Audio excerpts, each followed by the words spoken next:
A finales del siglo XIX, Japón atravesaba una transformación profunda.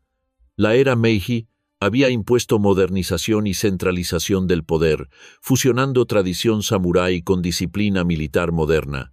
En medio de estos cambios, nació, en 1884, Hideki Tojo, hijo de una familia samurái de clase media, marcada por valores de honor, obediencia y servicio al país. Desde temprana edad, Tojo recibió una educación estricta que mezclaba estudios académicos con formación física y militar. La disciplina y la rigidez formaban parte de su entorno cotidiano.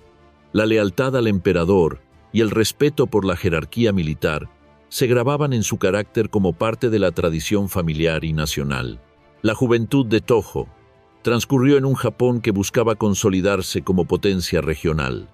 La sociedad exigía hombres fuertes, obedientes y preparados para servir a la nación. Su entrada a la academia militar no fue casual. Fue un paso natural para alguien que había crecido en un ambiente donde el deber al país se consideraba sagrado. En la academia, Tojo destacó por su inteligencia estratégica, su capacidad de liderazgo y su fidelidad absoluta a la cadena de mando. Allí aprendió no solo tácticas de combate, sino también la doctrina política y militar que más tarde definiría su carrera. Un estado fuerte, disciplinado y expansionista, dispuesto a cualquier sacrificio para mantener su posición en Asia. Su carrera militar comenzó con ascensos constantes dentro del ejército japonés. Desde joven, Tojo fue asignado a diversos puestos administrativos y operativos, combinando funciones de estrategia con tareas de vigilancia y control. Participó en la planificación de maniobras militares y en la supervisión de unidades desplegadas en el continente asiático. A través de estas responsabilidades, consolidó su reputación de estratega eficiente y hombre de acción. Su acercamiento a figuras de poder y su cercanía con el emperador le permitieron ganar influencia política, convirtiéndose en una voz decisiva en asuntos de seguridad y expansión territorial. Para Tojo, la obediencia al emperador no era solo un principio moral, era la base de todo su accionar político y militar. En 1941, en un contexto de tensiones crecientes con Estados Unidos y los aliados occidentales, Hideki Tojo fue nombrado primer ministro de Japón. Su ascenso al poder coincidió con el momento más crítico de la política exterior japonesa, la necesidad de asegurar recursos naturales y consolidar su imperio en el Pacífico. Como líder, Tojo no solo dirigió el gobierno civil, sino que también ejerció control sobre el aparato militar, fusionando la política con la estrategia bélica. La planificación del ataque a Pearl Harbor, que marcaría el inicio de la guerra total contra Estados Unidos, recayó en gran medida bajo su supervisión directa. Su rol era decisivo. Cada movimiento militar, cada decisión de expansión y cada orden de combate reflejaban su autoridad. Bajo su liderazgo, Japón expandió rápidamente su influencia en Asia-Pacífico, ocupando territorios estratégicos y enfrentando a fuerzas coloniales europeas.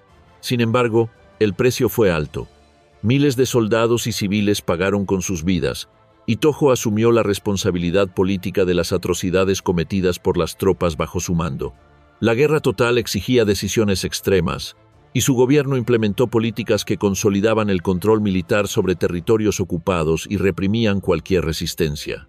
La línea entre estrategia militar y crímenes de guerra se volvió borrosa, y Hideki Tojo se convirtió en la figura central de estas decisiones, siendo responsable de ataques a ciudades, deportaciones y ejecuciones sumarias de prisioneros. A medida que los años avanzaban, la situación militar de Japón se deterioró. Las derrotas sucesivas en el Pacífico y la presión creciente de Estados Unidos y sus aliados marcaron el colapso del imperio. Las ciudades japonesas eran bombardeadas, los recursos escaseaban, y la moral de la población y del ejército disminuía rápidamente. Para Tojo, la caída era inevitable. En julio de 1945, tras los bombardeos atómicos y la rendición inminente de Japón, su posición política y militar colapsó. Obligado a dimitir, buscó refugio, consciente de que los aliados buscarían justicia por los crímenes de guerra cometidos bajo su liderazgo. La captura de Hideki Tojo fue llevada a cabo por fuerzas estadounidenses en septiembre de 1945, pocos días después de la rendición formal de Japón. Toho fue encontrado en un suburbio de Tokio, intentando pasar desapercibido entre la población. La operación fue rápida y precisa. Agentes aliados aseguraron su detención sin enfrentamiento, garantizando que el responsable de gran parte de la guerra en el Pacífico quedara bajo custodia. Las fuerzas estadounidenses entendían la importancia de su captura. Toho no era solo un político, sino un símbolo del militarismo japonés y de las decisiones que habían prolongado el conflicto y causado innumerables víctimas. Tras su detención, Toho fue confinado en un área fuertemente vigilada, aislado de cualquier contacto con el exterior. La incomunicación y la gravedad de su situación generaron un efecto inmediato sobre su estado psicológico. Años de poder absoluto y control sobre decisiones de vida o muerte se vieron reducidos a la impotencia de un prisionero bajo supervisión constante. La rutina diaria incluía vigilancia estricta, interrogatorios iniciales y traslado eventual hacia tribunales militares internacionales. Su conciencia de que sería juzgado por crímenes de guerra comenzó a transformarlo. El hombre que había decidido la muerte de miles ahora enfrentaba la posibilidad de una condena de muerte inmediata. Físicamente, los años de tensión y responsabilidad pesaban sobre Toho. La salud se veía afectada por la edad, el estrés y las condiciones de confinamiento. Su alimentación, ejercicio limitado y la presión constante de las fuerzas aliadas lo mantenían en un estado de alerta permanente. Sin embargo, incluso en estas circunstancias, conservaba la compostura militar que había definido su vida. Su disciplina personal se convirtió en un recurso psicológico para enfrentar la incertidumbre. Mantenía horarios estrictos, higiene impecable y una calma estratégica que reflejaba el entrenamiento recibido durante décadas en el ejército. La tensión narrativa se construye alrededor del hecho de que Hideki Toho estaba detenido, consciente de la magnitud de sus acciones, y que la historia estaba a punto de juzgarlo. Cada día de espera representaba la anticipación de un proceso judicial acelerado, diseñado no solo para establecer la responsabilidad de los crímenes, sino también para enviar un mensaje claro. La justicia internacional llegaría a los responsables de la guerra y del sufrimiento infligido. La narrativa sugiere la inevitabilidad del juicio y la ejecución, preparando al público para la siguiente fase de la historia. En este momento, Hideki Toho estaba atrapado entre la historia y la justicia, entre el poder que había ejercido y la rendición final de su propia libertad. La captura y el aislamiento marcaron un punto de no retorno. Cualquier intento de revertir la situación era imposible. La maquinaria judicial internacional estaba en marcha, y el hombre que había liderado a Japón en su guerra más devastadora estaba ahora reducido a un prisionero. Con su destino sellado, la construcción de la tensión narrativa alcanza su punto máximo al cerrar este capítulo. El lector o espectador comprende que lo que sigue será la confrontación definitiva con la justicia. Hideki Toho permanece bajo custodia aliada, consciente de que será juzgado por los crímenes de guerra que marcaron la historia de la Segunda Guerra Mundial en el Pacífico. Su captura representa la caída definitiva del poder que alguna vez ejerció, y la narrativa se prepara para el juicio acelerado y la ejecución, generando expectativas sobre la resolución de su historia y el fin de su influencia sobre el destino de millones. Tras su captura y traslado a custodia aliada, Hideki Toho ingresó a un período de aislamiento absoluto. Su destino ya estaba determinado por la magnitud de los crímenes de guerra cometidos bajo su mando, y el mundo esperaba que la justicia internacional actuara con rapidez. Japón posguerra era un país devastado, ocupado por fuerzas aliadas que buscaban restaurar el orden, depurar responsabilidades y enviar un mensaje firme sobre la rendición de la nación. El contexto político era tenso. La población japonesa enfrentaba humillación, escasez y el recuerdo de un conflicto que había destruido ciudades enteras. Para los aliados, el juicio de los líderes japoneses era una prioridad para garantizar que la historia no olvidara las responsabilidades individuales en el horror de la guerra. A mitad de esta historia, aún queda por ver cómo Hideki Toho enfrentaría la justicia internacional y la condena definitiva por los crímenes de guerra que marcaron la Segunda Guerra Mundial.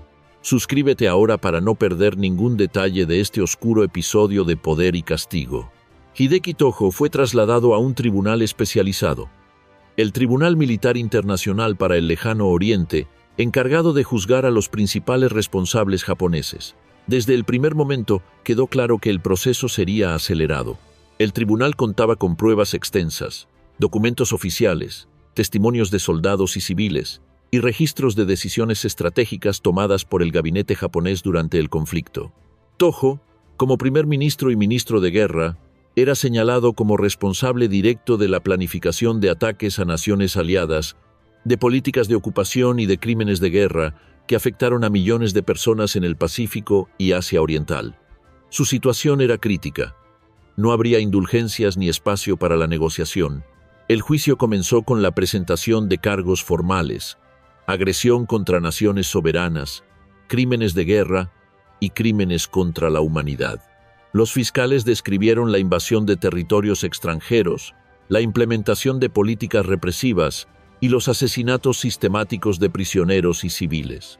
Documentos oficiales demostraban que Tojo había aprobado decisiones estratégicas que llevaron a la muerte de miles de soldados y civiles y que conocía los riesgos de violaciones al derecho internacional de la guerra. Los testigos detallaron la ejecución de prisioneros, la represión de movimientos de resistencia y la administración directa de territorios ocupados. Cada declaración subrayaba la responsabilidad ineludible de Tojo en las políticas que habían causado tanto sufrimiento. El tribunal no solo examinó los hechos militares, sino también la conducta administrativa de Tojo. Su firma aparecía en órdenes de movilización, decretos de ocupación y decisiones de estrategia que resultaron en violaciones sistemáticas de derechos humanos. La evidencia presentada buscaba demostrar que sus acciones no fueron resultado de obediencia ciega o del azar de la guerra, sino de decisiones conscientes, planificadas y ejecutadas desde el poder. Los fiscales enfatizaron que la magnitud de las decisiones tomadas por Tojo y su gobierno no podía considerarse aislada. Cada movimiento formaba parte de un plan deliberado que amplificaba el alcance del sufrimiento y consolidaba su responsabilidad individual. El tribunal, consciente de la presión internacional y de la necesidad de establecer precedentes claros, procedió con rapidez. Las audiencias continuaron durante semanas, con el interrogatorio intensivo del condenado. Tojo se mantuvo compuesto, defendiendo algunas decisiones como parte de la responsabilidad de liderar un país en guerra, aunque no negó su rol en la toma de decisiones militares. Sin embargo, la evidencia documental y los testimonios fueron contundentes. Su participación directa en políticas represivas y en crímenes de guerra era irrefutable. La lógica del tribunal era clara. La responsabilidad política y militar debía ser sancionada de forma inmediata para reforzar la autoridad de la justicia posguerra. Finalmente, se emitió la sentencia: condena a muerte por horca. Todas las solicitudes de apelación o conmutación de pena fueron rechazadas. La rapidez con que se aplicó la justicia reflejaba la urgencia de cerrar un capítulo crítico de la Segunda Guerra Mundial, consolidando la autoridad del Tribunal Internacional y asegurando que los líderes responsables enfrentaran consecuencias inmediatas. Tojo, consciente de su destino, se preparó para el fin de su vida en un aislamiento casi total, mientras se organizaba la logística de la ejecución. La horca estaba lista y los oficiales encargados del procedimiento verificaban cada detalle para garantizar un acto eficiente, aunque inevitablemente doloroso.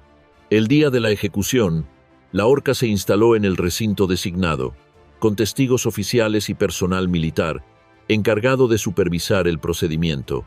La tensión era palpable. Para Hideki Tojo, cada instante se cargaba de significado: la caída del poder, la exposición a la justicia y la certeza de la muerte inminente. La horca, diseñada para ser rápida y minimizar el sufrimiento, se convirtió en el instrumento final de la autoridad aliada. Al ejecutar la orden, el acto fue breve pero irrevocable. El poder que Tojo había ejercido sobre la vida de millones se desvaneció en segundos, dejando únicamente la memoria de sus decisiones y sus consecuencias.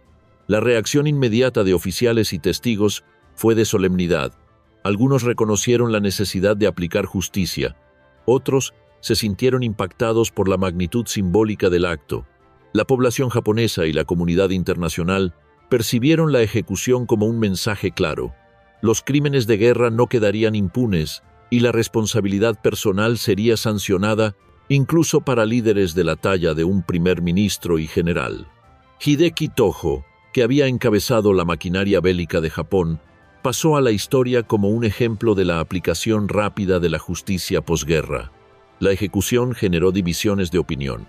Algunos sectores consideraron que la muerte de Tōjō era un cierre necesario para restaurar el orden y la moral internacional, mientras que otros debatieron sobre la severidad y rapidez del proceso. La narrativa histórica consolidó su figura como un símbolo de la justicia aplicada sin demora, destacando el contraste entre el poder absoluto ejercido durante la guerra y la vulnerabilidad del individuo frente a un sistema judicial internacional.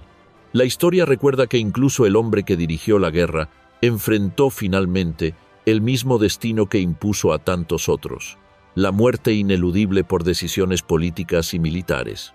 Mantén viva la historia de Hideki Tōjō y de cómo la justicia internacional aplicó una ejecución dolorosa tras la Segunda Guerra Mundial. Suscríbete para continuar explorando historias reales de poder, guerra y castigo.